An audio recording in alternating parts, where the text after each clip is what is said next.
નમસ્તે વિદ્યાર્થી મિત્રો, કેમ છો? મજામાં? બહુ જ ઘણા લાંબા સમય પછી પાછા મળીએ છીએ.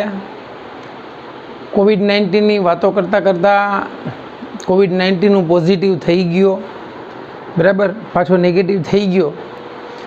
હવે આજે ઘણા સમય પછી આપની સમક્ષ આવ્યો છું, તો મારા બધા વિદ્યાર્થી મિત્રો જે છે એ મજામાં હશો એવી અપેક્ષા છે.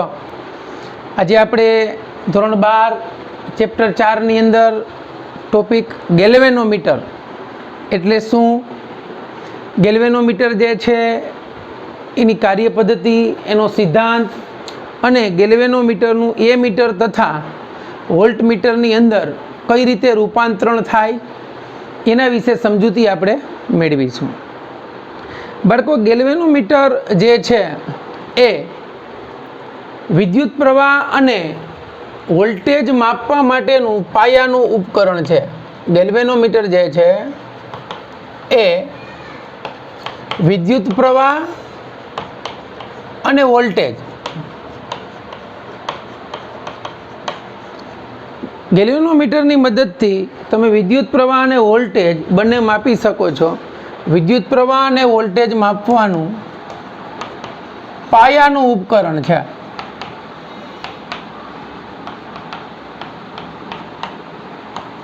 બરાબર, એટલે ગેલ્વેનોમીટર જે છે એની મદદથી તમે વિદ્યુત પ્રવાહ પણ માપી શકો અને વોલ્ટેજ પણ માપી શકો. બરાબર, હવે ખાસ સમજજો, કોઈ પણ તારમાંથી પ્રવાહ માપવો છે તો વિદ્યુત પ્રવાહ માપવા માટે, બરાબર સમજજો, વિદ્યુત પ્રવાહ માપવા માટે ગેલ્વેનોમીટર હંમેશા શ્રેણીમાં જોડવું પડે, આ ખાસ યાદ રાખજો. અને વોલ્ટેજ માપવા માટે ગેલ્વેનોમીટરને હંમેશા સમાંતરમાં જોડવું પડે. આપણે ગેલ્વેનોમીટરની રચના બધું સમજશું એ પહેલાં આપણે ગેલ્વેનોમીટર કઈ રીતે કાર્ય કરે છે એ પહેલાં સમજી લઈએ.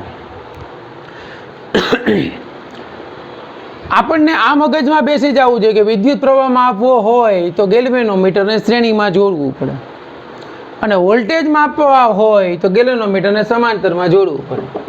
સપોઝ મારે આ અને તાર તરીકે ગણી લઉં તો આમાંથી વહેતો પ્રવાહ માપવો હોય તો મારે ગેલ્વેનોમીટરને શ્રેણીમાં જોડવું પડે અને આના વોલ્ટેજ માપવા હોય તો ગેલ્વેનોમીટરને આમ સમાંતર જોડવું પડે.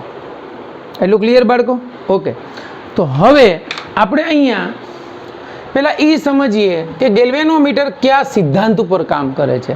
ગેલ્વેનોમીટર જે છે એની રચના કેવી હોય છે. ઓકે, તો બાળકો ગેલ્વેનોમીટર જે છે એની રચનામાં આપણે જોઈએ. પહેલાં તો ગેલ્વેનોમીટર શું છે એ સમજીએ. એ પહેલાં આપણે જોયું હતું સમાન ચુંબકીય ક્ષેત્રમાં વિદ્યુત પ્રવાહ ધારિત ગૂંચળા પર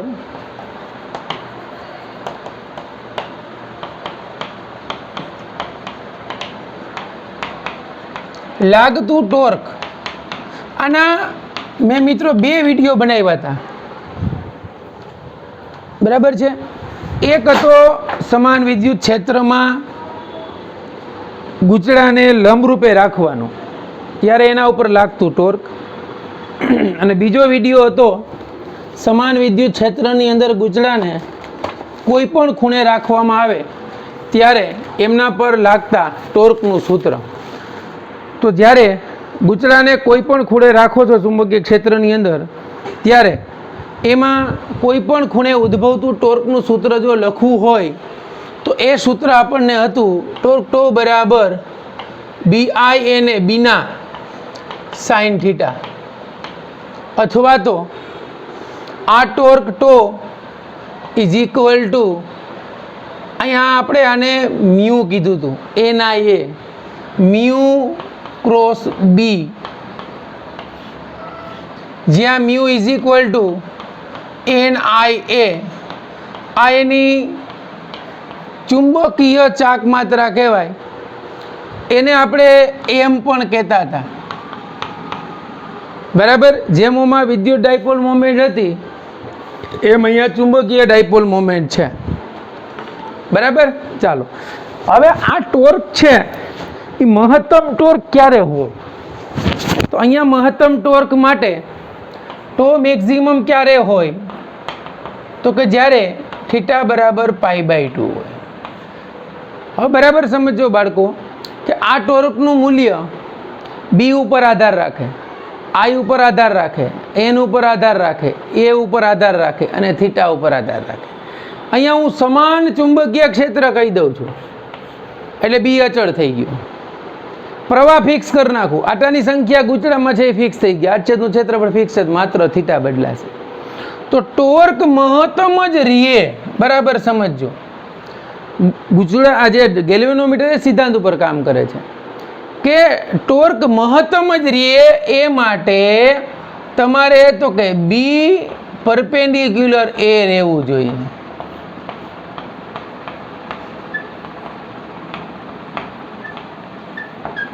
ટોર્ક મેક્સિમમ રહેવા માટે જો બીજી બધી રાશિઓ અચળ હોય તો ચુંબકીય ક્ષેત્ર અને જે ગૂંચળું મૂકો છો એનો ક્ષેત્રફળ સદિશ એ બંને વચ્ચેનો ખૂણો π/2 હોવો જોઈએ.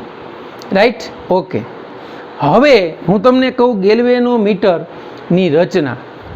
ગેલ્વેનોમીટર કેવું હોય ધ્યાન આપજો. ગેલ્વેનોમીટર જે છે એમાં આમ બે નળાકાર હોય છે. આ નળાકારીય ચુંબકો છે.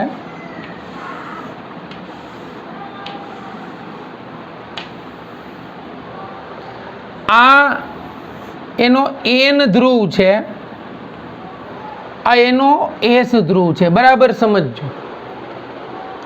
હવે આ જે ચુંબક છે એની ક્ષેત્ર રેખાઓ આમ હશે. જો આમ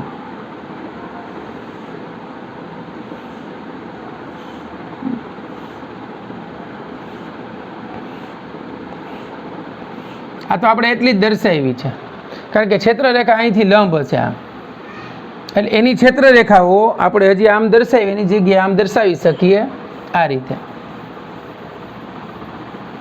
જો આમ દર્શાવી શકાય. આ તો મેં તમને કીધું કે આ રીતે હોય.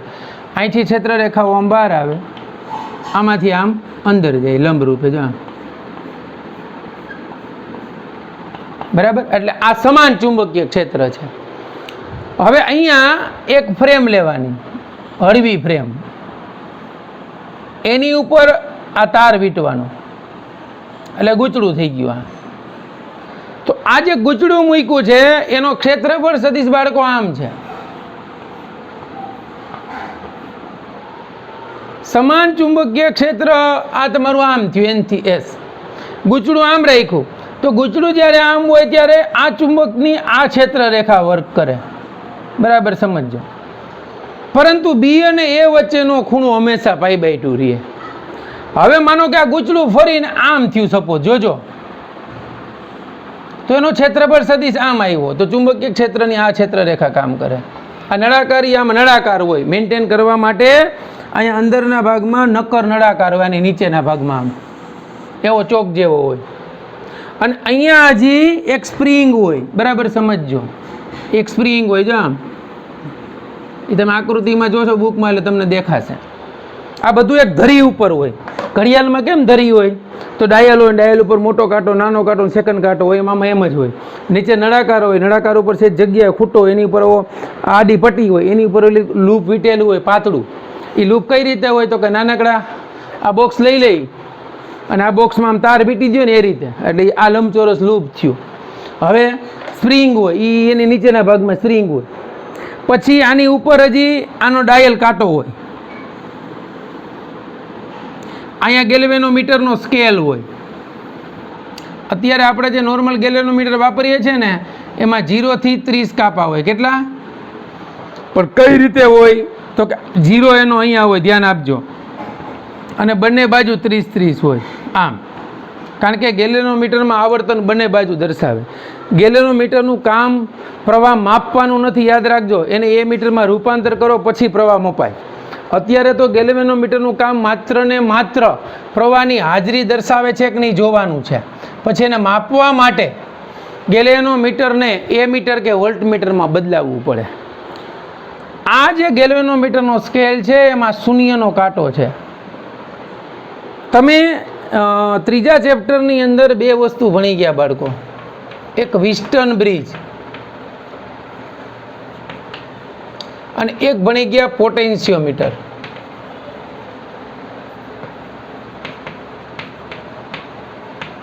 બાળકો આ બંનેના પ્રેક્ટિકલ આવે છે. વિસ્ટન બ્રિજના 2 કે આમ તો 4 પ્રેક્ટિકલ આવશે વિસ્ટન બ્રિજના, અને પોટેન્શિયોમીટરના 3 પ્રેક્ટિકલ હશે. એની અંદર તમારે ગેલ્વેનોમીટરનો ઉપયોગ કરવાનો છે, અને ગેલ્વેનોમીટરની અંદર તમારે આવર્તન 0 થાય એવો શબ્દ આવ્યો હશે, અને એ બિંદુને તટસ્થ બિંદુ કહેવાય, નલ પોઈન્ટ અથવા તો ન્યુટ્રલ પોઈન્ટ કહી શકાય.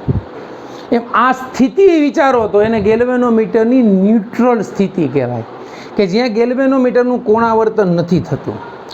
હવે આ જે સ્પ્રિંગનું કામ શું છે, તો કે આ કાંટો જો આમ ફરે તો આ સ્પ્રિંગ છે એને વિરુદ્ધ દિશામાં ટોર્ક લગાડશે, અને આ કાંટો આમ આવે તો આમ ટોર્ક લગાડશે.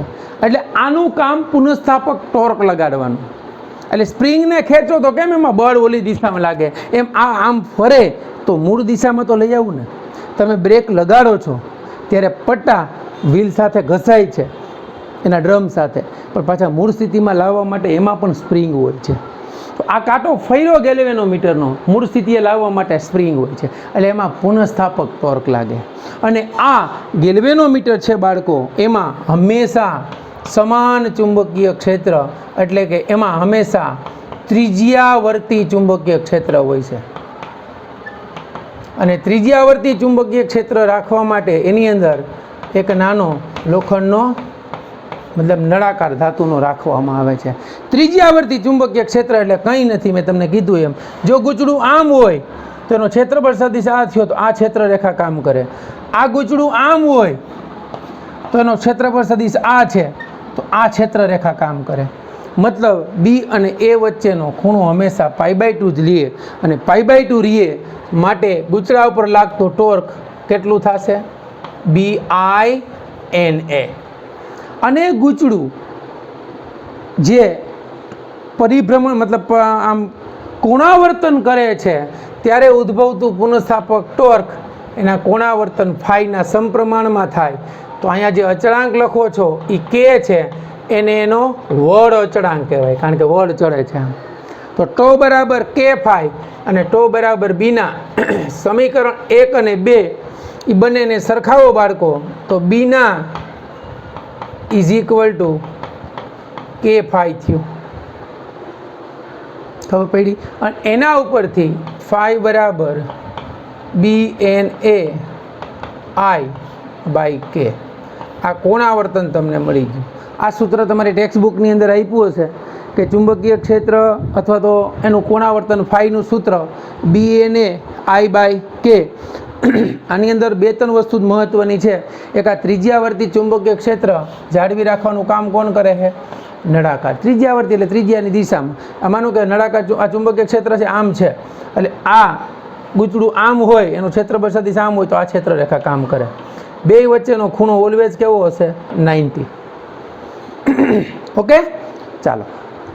હવે આપણને ફાઈ મળી ગયું. હવે આપણે જે આમાંની મહત્વની 2 પદ્ધતિ છે એને આપણે સમજશું કે ગેલ્વેનોમીટરનું એ મીટરમાં રૂપાંતર અને ગેલ્વેનોમીટરનું વોલ્ટમીટરમાં રૂપાંતર. અહીંયા જો આ બધી વસ્તુ અચળ ગણો તો કોણાવર્તન છે એ વિદ્યુત પ્રવાહના સમપ્રમાણમાં હોય, આઈના. બરાબર છે? એ હું તમને હજી સમજાવીશ ત્યારે બધું ડીપની અંદર કહીશ. ક્લિયર? ચાલો, અહીંયા આપણે આ એની રચના સમજીએ. આપણે આને એન ધ્રુવ કીધો હતો, અને એસ ધ્રુવ કીધો હતો. ક્લિયર? આમાં જો કેટલી વસ્તુ છે, એક આમ લૂપ છે, એ હળવું કોઈ ફ્રેમ લંબચોરસ લઈ એની ઉપર તાર વીંટી દેવાનો. બરાબર? એનો ક્ષેત્રફળ સદિશ આ થયો. એની નીચે એક નળાકાર હશે, મેં તમને કીધું ચોક જેવો. એની નીચે એક સ્પ્રિંગ હશે, પછી અહીંથી થોડીક જગ્યા રાખી પછી આ કાંટો હશે, એને દર્શક કહેવાય. આ કાંટાને શું કહેવાય? દર્શક. દર્શક એટલે શું? દિશા દર્શાવે કે આમ ગયું કે આમ ગયું. બરાબર? પછી આ એની સ્પ્રિંગ છે, એ પુનઃસ્થાપક ટોર્ક લગાડે છે. આ લંબચોરસ લૂપની અંદર શું છે? તાર વીંટેડો છે, અથવા તેને લંબચોરસ લૂપ કહી શકીએ. અહીં તમને કદાચ બોર્ડમાં નહીં દેખાય.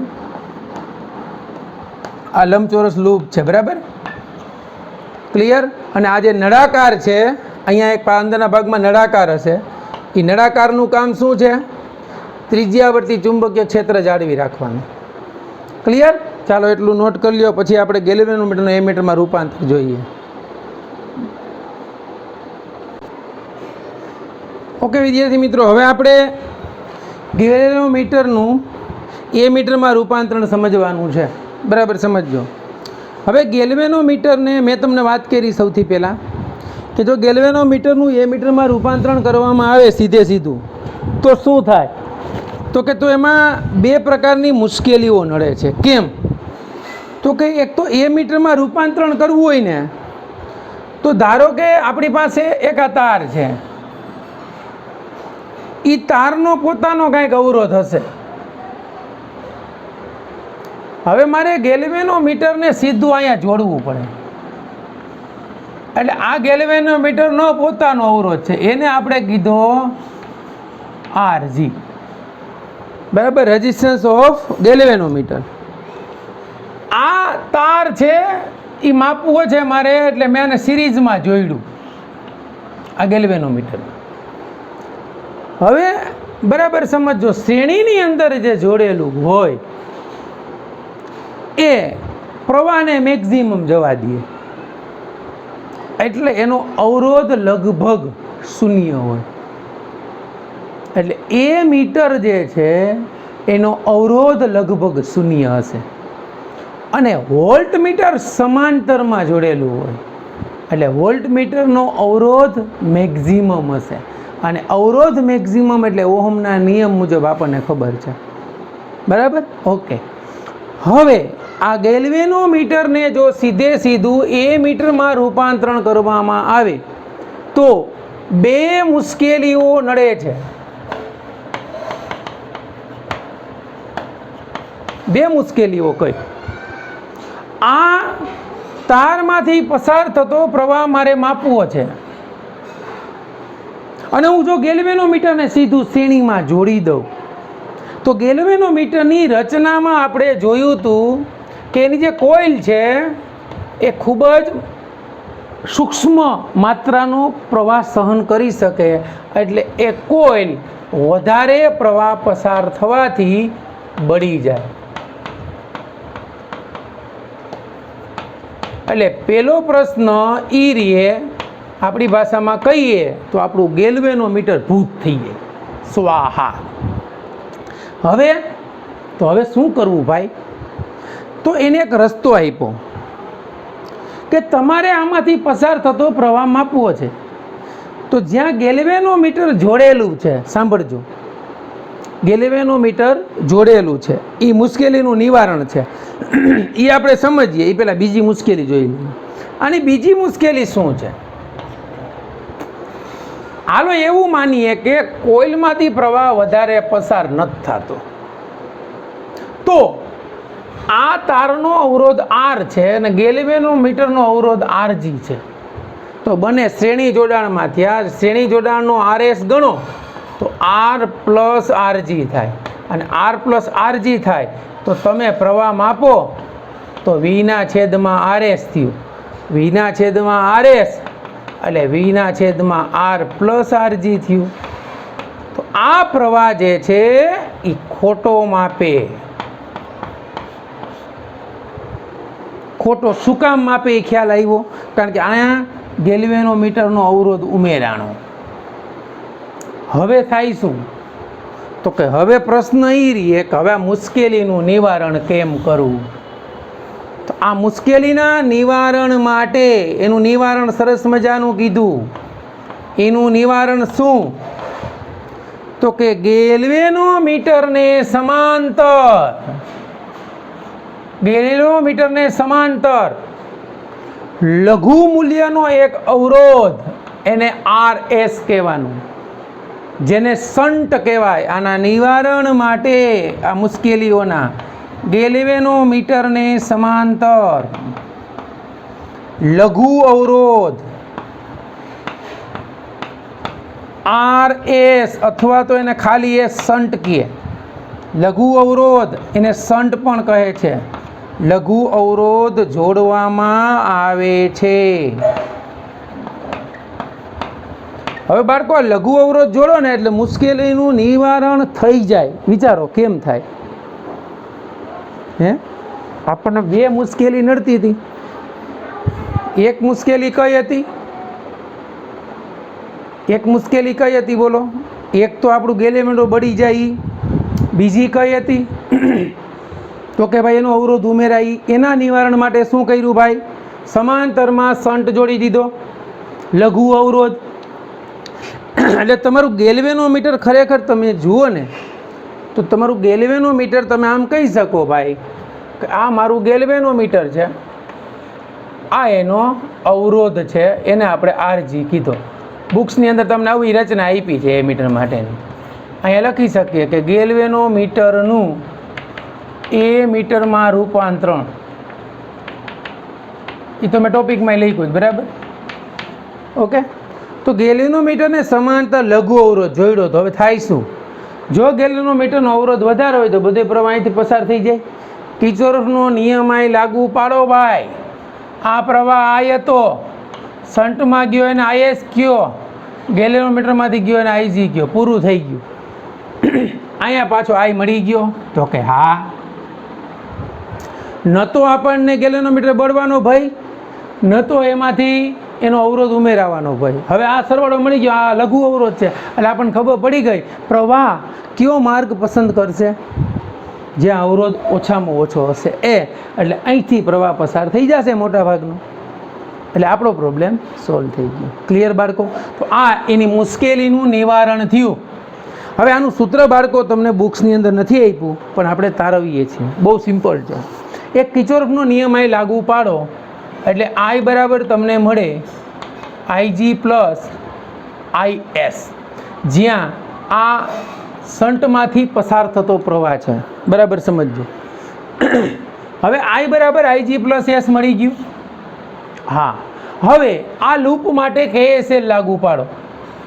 હવે લૂપ માટે કેએસએલ એટલે કિર્ચોફ સેકન્ડ લો. ચાલો કેએસએલ લાગુ પાડો એટલે અહીંથી આમ પ્રવાહ આવે છે તો આઈએસ શંટને આપણે કહેશું, અત્યારે હું એસ કહી દઉં છું, બરાબર? યાદ રાખવા માટે શંટને એસ. પ્રવાહની દિશામાં ઋણ થશે, આમ ગયા આ પ્રવાહ સામો આવે છે, અહીંયા શું થશે? માઇનસ. કયો પ્રવાહ છે? તો કે ગેલ્વેનોમીટરનો આઈજી ઇન્ટુ આરજી, પૂરું, ઇઝ ઇક્વલ ટુ 0. પણ આ તો સામો આવે છે એટલે આ કેવો થશે?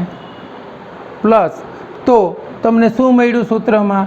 આઈએસએસ બરાબર આઈજી ઇન્ટુ આરજી. આપણે શંટનું સૂત્ર તારવવાનું છે. એસ બરાબર આઈજી આરજી એના છેદમાં આઈએસ.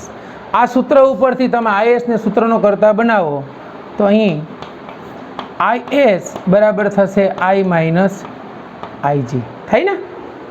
હવે કિંમત મૂકો આ સૂત્રની અંદર તો તમને શંટ એસ અથવા તો આરએસ બરાબર સૂત્ર મળશે આઈજી ઇન્ટુ ગેલ્વેનોમીટરનો અવરોધ આરજી છેદમાં આઈ માઇનસ આઈજી. આ તમને બાળકો જે મળ્યું એ ડાયરેક્ટ શંટ શોધવાનું સૂત્ર મળ્યું. તમે દાખલામાં આ સૂત્રનો ઉપયોગ પણ કરી શકો સીધું, જે તમને આ નવી ટેક્સ્ટ બુકની અંદર નથી આપ્યું એનસીઆરટીમાં. આ શંટનું સૂત્ર આરએસ બરાબર આઈજી ઇન્ટુ આરજી છેદમાં આઈ માઇનસ આઈજી. હવે અહીંયા તમારા માટે બાળકો એક શબ્દ આવ્યો છે આઈજી. આઈજીને કહેવાય ગેલ્વેનોમીટરની પ્રવાહ ક્ષમતા. બરાબર સમજજો. આને કહેવાય ગેલ્વેનોમીટરની પ્રવાહ ક્ષમતા. પ્રવાહ ક્ષમતા એટલે શું? તો મેં તમને હમણાં કીધું હતું કે આવું ગેલ્વેનોમીટર હોય એમાં અહીંયા 0 હોય, અહીં 10, 20 અને 30, 10, 20 અને 30. તો ગેલ્વેનોમીટર જે છે એનું જે ડાયલ છે એના વચ્ચેના પોર્શનમાં આવું લખેલું હોય 20 માઇક્રો એમ્પિયર પર ડિવિઝન. એટલે કે અહીંયા સુધીમાં 10, 20 અને 30, એટલે અહીંયા સુધીમાં 30 વિભાગ હોય, આઈ 30 વિભાગ હોય. એક વિભાગ 20 માઇક્રો એમ્પિયર માપે તો ગેલ્વેનોમીટરની પ્રવાહ ક્ષમતા આઈજી બરાબર એક વિભાગનું મૂલ્ય એને ગુણ્યા કુલ વિભાગની સંખ્યા, એટલે આ ગેલેનોમીટરનું આવર્તન અહીંયા સુધી થઈ જાય એને એની પ્રવાહ ક્ષમતા કહેવાય. તો આની પ્રવાહ ક્ષમતા થઈ 600 માઇક્રો એમ્પિયર અથવા તો 600 એને ગુણ્યા 10⁻6 એમ્પિયર. એટલે પ્રવાહ ક્ષમતા Ig બરાબર 6 × 10⁻⁴ એમ્પિયર અથવા તો ઘણી વખત 0.6 મિલી એમ્પિયર પણ લખે છે. આ યાદ રાખજો. આ પ્રવાહ ક્ષમતા બધી પ્રવાહ ક્ષમતા જ થઈ. આ એ પ્રવાહ ક્ષમતા જ થઈ.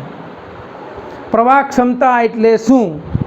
તો કે ગેલ્વેનોમીટરનું પ્રવાહ ક્ષમતા એટલે ગેલ્વેનોમીટરનું પૂર્ણ સ્કેલ આવર્તન, એનો આખો સ્કેલ પૂરો થઈ જાય.